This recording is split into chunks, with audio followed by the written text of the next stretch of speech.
নমস্কার, রসনা কুকিংয়ে আপনাদের সবাইকে স্বাগত। আমি পারমিতা। আজকে আমরা বানাবো ম্যাঙ্গো মিল্ক কেক। গরমের সময় আম সহজেই পাওয়া যাচ্ছে, এখন প্রচুর আম পাওয়া যাচ্ছে, তাই ভাবলাম যে ম্যাঙ্গো ফ্লেভার মিল্ক কেক বানিয়ে ফেলা যাক ঝটপট। ম্যাঙ্গো মিল্ক কেক বানানোর জন্য আমি নিচ্ছি একটা পাকা আম। আমি আবারও বলছি, আম কিন্তু খুব ভালোভাবে বেছে নেবেন, যেটা বেশ সুগন্ধযুক্ত হবে, খেতে স্বাদে মিষ্টি হবে। সেরকম আম নিলে আমের যে কোনো রেসিপির স্বাদ আর গন্ধ অতুলনীয় হয়। তো আমটাকে কেটে নিয়ে এইভাবে আমি স্কুপ আউট করে নিয়ে একটা ব্লেন্ডারে দিয়ে খুব ভালো মতন একটা ফাইন পিউরি তৈরি করব। একটা গোটা আম নিয়েছি, যেখান থেকে আমার প্রায় 1 কাপ পরিমাণ আমের পিউরি তৈরি হয়েছে।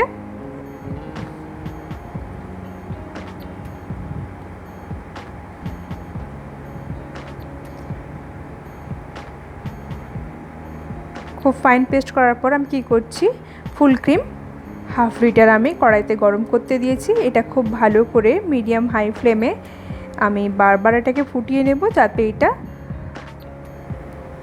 যে পরিমাণে ছিল তার অর্ধেক হয়ে যায়। আর পাশে যে মালাইগুলো লেগে থাকে সেগুলো বারবার করে স্ক্র্যাপ আউট করে নিতে হবে। এর মধ্যে দিয়ে দিচ্ছি 1/4 চামচ এলাচের গুঁড়ো। তার সঙ্গে আমি আমের পাল্পটা দিয়ে ভালো করে মিক্স করে নেব। এর মধ্যে চিনি দিয়ে দিচ্ছি স্বাদ মতো, আর 1/2 কাপ মিল্ক পাউডার দিয়েছি আমি। চিনির পরিমাণটা অ্যাডজাস্ট করে নেবেন, কেননা মিল্ক পাউডারে চিনি একটু মিষ্টি হয়, আর সঙ্গে তো আপনার আমটাও মিষ্টি আছে, সেই জন্য সেই অনুপাতে আপনি চিনিটা অ্যাডজাস্ট করে নেবেন।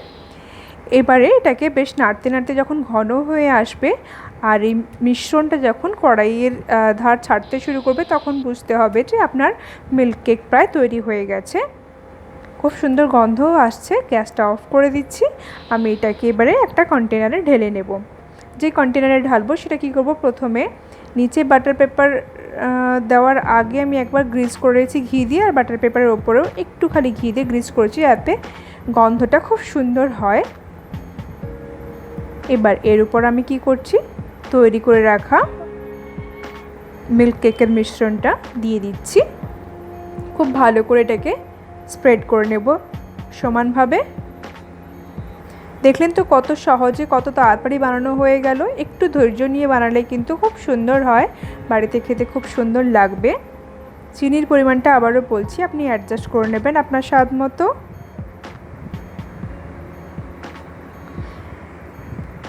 যদি ভালো লাগে রেসিপি, তাহলে অবশ্যই লাইক করবেন, কমেন্ট করতে ভুলবেন না। চ্যানেলে নতুন হলে সাবস্ক্রাইবার শেয়ার অবশ্যই করবেন। খুব সুন্দরভাবে আমি সমান্তরালভাবে পুরোটা স্প্রেড করে নিয়েছি। এবার কিছু কাজু বাদাম, কেশর বাদাম আর পেস্তা কুচি এর ওপর ছড়িয়ে দিয়ে সেটাকে হালকা হাতে একটু প্রেস করে নেব। দিয়ে এটাকে একটু ঠান্ডা হয়ে যাওয়ার পর ফ্রিজে রেখে দেবো ঘন্টাখানেক। তারপরেই তৈরি হয়ে যাবে আমাদের দোকানের মতো ম্যাঙ্গো ফ্লেভার্ড মিল্ক কেক। এটাকে টুকরো টুকরো করে কেটে নেব, যেইভাবে দোকানের সাইজ হয় সেরকম, যেরকম সাইজের আপনি পছন্দ করেন সেইভাবেই কেটে নেবেন। খেতে দারুণ লাগে। আমি এইভাবে কেটে রেখেছি। ভালো লাগলে আমাকে জানাবেন। ভালো থাকবেন। নমস্কার।